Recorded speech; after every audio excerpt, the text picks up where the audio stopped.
The flooded tomb. दोस्तों, 3500 साल बाद प्राचीन मिस्र के एक इनक्रेडिबल मकबरे को हाल ही में खोला गया। रिसर्चर्स को ये उम्मीद थी कि उन्हें उस मकबरे से ऐसे ममी मिल सकते हैं जिनकी सुरक्षित होने की पॉसिबिलिटी अधिक होगी, लेकिन इसके बजाय उन्हें मकबरे से प्राचीन मानव अवशेषों के डिस्गस्टिंग सूप मिले। जब हम सूप कह रहे हैं तो हमारा मतलब सूप ही है। मिस्र के आर्कियोलॉजिस्ट टीम को अवान से लगभग 64 किलोमीटर उत्तर में जेबल सिलसिला नाम के साइट पर वो मकबरा मिला था, जिसे मिस्र के 18वीं डायनेस्टी में प्रमुख क्वारी स्टोन के रूप में यूज किया जाता था। शायद इस मकबरे में दफनाए गए लोग खदान के वर्कर थे, या शायद वे प्रोजेक्ट के इंचार्ज सरकारी अधिकारी थे। खैर, किसी को असल में पता नहीं है। जॉन वार्ड और डॉक्टर मारिया निल्सन नाम के दो पति पत्नी भी इस डिस्टर्बिंग डिस्कवरी में शामिल थे। जॉन का कहना है कि मकबरा शाफ्ट के नीचे करीब 16 फीट गहराई में है। सुरंग ठोस चट्टान के बीच से बनाई गई थी, लेकिन जब आर्कियोलॉजिस्ट्स कब्र में उतरे तो उन्होंने पाया कि ये ब्राइन वाटर यानी नमकीन पानी से भर गया है। ममी अपने दफनाने के जगह से उखड़ गए थे और फ्लड वाटर में मिल गए थे। कब्र में 2 चेंबर थे, दोनों ही पानी में भरे थे। आर्कियोलॉजिस्ट्स को मानव अवशेषों के गंदे मिश्रण वाले पानी से गुजरना पड़ा। पानी पूरी तरह अंदर तक रीझ गया था।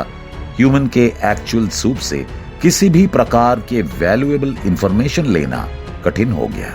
हालांकि रिसर्चर्स सैल्वेज को मैनेज करने में सफल हुए और उन्हें 3 पत्थर की बनी हुई कब्र मिले, जिसमें से एक में छोटे बच्चे का अवशेष था, दूसरे में एक इन्फैंट यानी शिशु की बॉडी थी और तीसरे में भी कुछ ऐसा ही था। हड्डियां बाथ टॉय की तरह इधर उधर तैर रही थी। इटालियन स्टोनर्स। एक नई स्टडीज ने यह दिखाया कि 17वीं शताब्दी में इटालियंस बहुत अधिक मात्रा में धूम्रपान कर रहे थे। रिसर्चर्स ने साल 1600 से मिलानो शहर में एक प्रसिद्ध अस्पताल के तहखाने की जांच की। उन्होंने वहां पर दफनाए गए मरीजों की हड्डियों के सैंपल्स को एनालाइज किया। वैज्ञानिकों ने स्पेसिफिकली इस चीज पर अपना ध्यान लगाया कि क्या मरीज भांग का उपयोग कर रहे थे। 9 लोगों के फेमोरल हड्डियों को एनालाइज करने के बाद रिसर्चर्स अपने कंक्लूजन पर पहुंचे। टॉक्सिकोलॉजिकल रिजल्ट्स ने दिखाया कि 9 में से 2 लोगों ने मरने से पहले भांग का इस्तेमाल किया था, जबकि बाकी 7 लोगों ने भी इस्तेमाल किया होगा, लेकिन मरने से पहले नहीं। वैज्ञानिक ये फिगर आउट करने की कोशिश कर रहे थे कि भांग सिर्फ मजे के लिए थे या फिर दवाई के तौर पर इस्तेमाल किए जा रहे थे। रिसर्चर्स का मानना है कि हॉस्पिटल में रहने के दौरान मरीजों का इलाज भांग से किया गया होगा या फिर हॉस्पिटल के बाहर किसी डॉक्टर द्वारा किया होगा। दूसरे शब्दों में कहें तो बीमार और घायल इटालियंस एक ऑल्टरनेटिव मेडिसिन की तलाश कर रहे थे। हॉस्पिटल में इस तरह के चीजों का इस्तेमाल दर्द से रिलीफ दिलाने के लिए करते थे। एक चीज तो श्योर है कि मिलानो की पूरी आबादी बिना किसी डाउट के पॉट प्लांट के संपर्क में था। वैसे ये उन लोगों को ज्यादा सरप्राइज नहीं करेगा जिन्हें मारिहुआना हिस्ट्री मालूम है। The cult of Mithras. दोस्तों, जर्मनी में आर्कियोलॉजिस्ट को एक कल्टिक साइट मिला जहां प्राचीन दुनिया के सबसे अजीब देवताओं में से एक की पूजा होती थी, जिसका नाम मित्रा था, जिसका मतलब god of light to the Romans, यानी रोमनों के लिए प्रकाश का देवता होता है। उसकी सैंक्चुअरी ट्राया में खोजी गई, जो देश के साउथ वेस्ट में है। यह डिस्कवरी एक्सीडेंटली हुआ था जब शहर में एक नए फायर स्टेशन के लिए काम चल रहा था। मंदिर के टाइप को मिथ्रेयम कहा जाता था। ईसाई धर्म के पॉपुलर होने से पहले मिथ्रेयम पूरे साम्राज्य में पॉपुलर था, जैसे कि आज चर्च पूरे यूरोप में पॉपुलर है। लेकिन 4वीं शताब्दी के अंत तक रोम में बाकी सभी धर्मों से ज्यादा ईसा मसीह का पंथ अस्तित्व में था। समय के साथ मिथ्रेयम मंदिरों की जगह ईसाई चर्च बना दिए गए। लगभग पूरे यूरोप में इसका प्रमाण मिलता है, लेकिन जर्मनी में हुए खंडहरों की डिस्कवरी ने इस बात को साबित किया और ये डिस्कवरी भी काफी एक्साइटिंग रही। आर्कियोलॉजिस्ट ने कॉटेस का एक बड़ा सा लाइमस्टोन रिलीफ अनकवर्ड किया। वह मिथ्रेइक मिथ का एक सबसे इंपॉर्टेंट कैरेक्टर में से एक था। मिथ्राइज्म से इस तरह का स्टैचू मिलना काफी रेयर है। वैसे सबसे पहली चीज जो आपको जानने की काफी जरूरत है वह यह है कि मिथ्रा रोमन द्वारा नहीं बनाया गया था। रोमन साम्राज्य के उदय होने से पहले वह इंडो ईरानियन वर्ल्ड में एक देवता था। कुछ स्कॉलर्स ये मानते हैं कि मिथ्रा दुनिया में सबसे पुराने देवताओं में से एक था। उसकी पूजा ईरानियन ट्राइब्स द्वारा भगवान के दोस्त हार्मनी और सनलाइट के रूप में किया जाता था। सनलाइट इस देवता का सबसे इंपॉर्टेंट कैरेक्टरिस्टिक्स था, जिसे बाद में रोमन लोगों ने अपनाया और वे इस भगवान को गॉड ऑफ लाइट के रूप में पूजते थे। उनका मानना था कि उसकी पूजा करने से उन्हें युद्ध के मैदान में जीत हासिल होती है। The tomb of Qin Shi Huang. दोस्तों, आपको क्या लगता है सबसे इंप्रेसिव टुम्ब किसका है? प्राचीन चीन के शुरुआती राजा या फिर प्राचीन मिस्र के शुरुआती फिरौन? वेल, ये एक ऐसा सवाल है जिसका कोई सही जवाब नहीं है, क्योंकि दोनों सभ्यताओं ने ही अद्भुत फ्यूनररी कॉम्प्लेक्सेस बनाया था। चिन शी हुआंग का मौसोलियम काफी एपिक है और अभी तक इसे पूरी तरह से एक्सप्लोर नहीं किया जा सका है। करीब 2200 साल हो गए हैं और राजा उनके कब्र में अभी तक टाइटली बंद हैं। आर्कियोलॉजिस्ट्स इसे खोलने में काफी घबराते हैं। आपके मन में ये सवाल जरूर आ रहा होगा कि आर्कियोलॉजिस्ट्स राजा के कब्र को खोलने से इतना घबराते क्यों हैं? तो ऐसा इसलिए क्योंकि लेजेंड के अनुसार राजा का कब्र बूबी ट्रैप से भरा हुआ है। यहाँ पर सेटअप किए गए तीर से प्रेशर प्लेट्स जहरीले गैस छोड़ते हैं। वैसे शायद आपको पता होगा बूबी ट्रैप के टिपिकल कब्र। आगे बढ़े तो चिन शी हुआंग प्राचीन चाइना के एक महान यूनिफायर थे, जो दूसरों को एक साथ लाने के लिए जाने जाते थे। उन्होंने खुद को एक टाइटल दिया हुआंग डी, जिसका मतलब इंग्लिश में सोवरेन सेज एम्परर होता है। ऐसा कहा जाता है कि उनके नाम चिन से देश का नाम चीन पड़ा, जब 210 ईसा पूर्व में उनकी मृत्यु हो गई थी। मृत्यु के बाद उन्हें मौसोलियम में दफना दिया गया। मौसोलियम का सबसे महत्वपूर्ण हिस्सा उसके टेराकोटा योद्धाओं का कलेक्शन है। साल 1994 में इनके बारे में पहली बार पता चला, लेकिन महान कब्र अभी तक बंद है। आर्कियोलॉजिस्ट ने कभी फिजिकली इसके सेंट्रल हिस्से को नहीं तोड़ा है।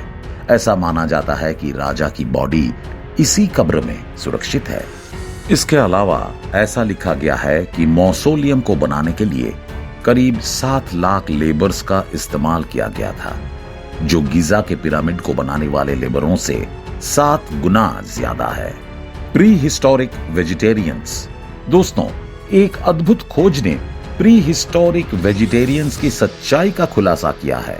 दक्षिण अमेरिका के पहाड़ों में प्री हिस्टोरिक हंटर्स अपने गुफाओं के बाहर जाकर बैठकर मांस खाते थे और उनमें से कुछ अपने चॉइस से सैलड खाते थे।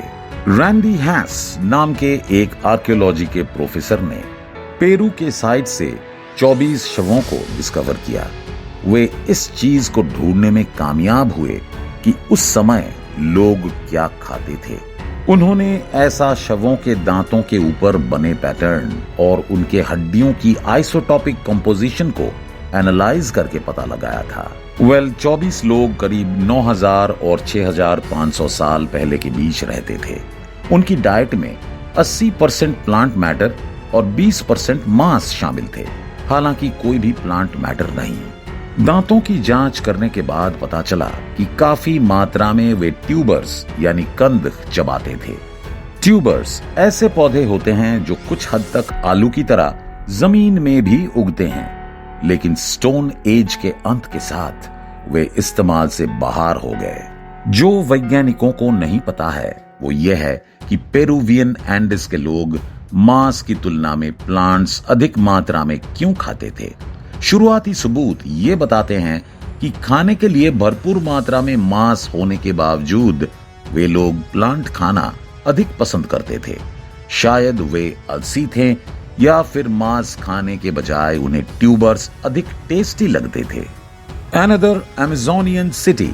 दोस्तों, एक और अमेजोनियन शहर गहरे जंगलों में डिस्कवर किया गया।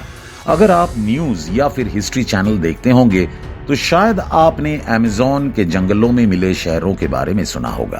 खैर, वैज्ञानिकों ने एक और बड़े शहर का खुलासा किया। ऐसा कहा जाता है कि ये शहर करीब 2500 साल पहले फल फूल रहा था और एस्टिमेट किया जा रहा है कि इस शहर में करीब 1 लाख लोग रहा करते थे। हम सभी को पता है कि अमेजोन एक बहुत बड़ा मिस्टीरियस जंगल है जिसे एक्सप्लोर करना काफी कठिन है। वैज्ञानिक एस्टिमेट करते हैं कि अमेजोन में मानव इतिहास का 90% हिस्सा खत्म हो चुका है, जिसे जंगल ने निगल लिया है और उसे कभी नहीं ढूंढा जा सकता। लेकिन ये अभी भी देखने लायक है। French national centre for scientific research यानी CNRS के वैज्ञानिक हाल ही में इक्वेडोर यूपानो वैली में एंशिएंट लाइफ होने के सिलसिले में गए थे। यूपानो वैली एंडेस के फुटहिल्स पर से लगा है, जो पहाड़ और जंगल के बीच एक लैंडस्केप है। लाइडर टेक्नोलॉजी का यूज करके रिसर्चर्स ने इसके करीब 115 वर्ग मील के जमीन का मैपिंग किया। जब वे इस आशा में हेलीकॉप्टर से जंगल की सतह को एक्सप्लोर कर रहे थे कि छिपा हुआ खंडहर की डिस्कवरी हो सकती है, तो अचानक उन्हें एक जैकपॉट मिला। रिसर्च टीम के एक रिसर्चर का कहना है कि इस नजारे ने अमेजोनियन कल्चर को देखने का एक्सपर्ट्स का नजरिया ही बदल दिया। प्राचीन अमेजोन के लोग एक छोटे से ग्रुप में झोपड़ियों में नहीं रहते थे, बल्कि उन्होंने अपना एक शानदार शहर बनाया था, जो उसी समय यूरोप में हुए एक शहर से अधिक बड़ा और ताकतवर था। वैज्ञानिक इस मिले हुए शहर को सैंगे कहकर बुलाते थे। हालांकि ओरिजिनली इसके लोग इसे किस नाम से बुलाते थे ये कहना इम्पॉसिबल है। वे इस शहर में 500 BC से लेकर 600 AD तक रहे और बिना कोई सबूत छोड़े गायब हो गए। बिना नाम वाला ये सभ्यता अपने पीछे स्ट्रीट, ड्रेनेज सिस्टम और हाईवेज छोड़कर गए, जो वैली फ्लोर पर छोटे छोटे सेटलमेंट्स को कनेक्ट करते थे। वे कहां गए और ऐसी कौन सी आपदा आई थी जिसने अमेजोन के इस महान साम्राज्य को नष्ट कर दिया? आपको क्या लगता है? कमेंट करके जरूर बताएं। बाकी उम्मीद है कि आपको ये वीडियो पसंद आई होगी। अगर वीडियो अच्छी लगी हो तो इसे लाइक और शेयर जरूर करें और इसी तरह के इंफॉर्मेटिव वीडियो देखने के लिए हमारे इस चैनल को सब्सक्राइब भी करें। फिलहाल के लिए इस वीडियो में बस इतना ही। मिलते हैं किसी अन्य इंफॉर्मेटिव वीडियो के साथ। धन्यवाद।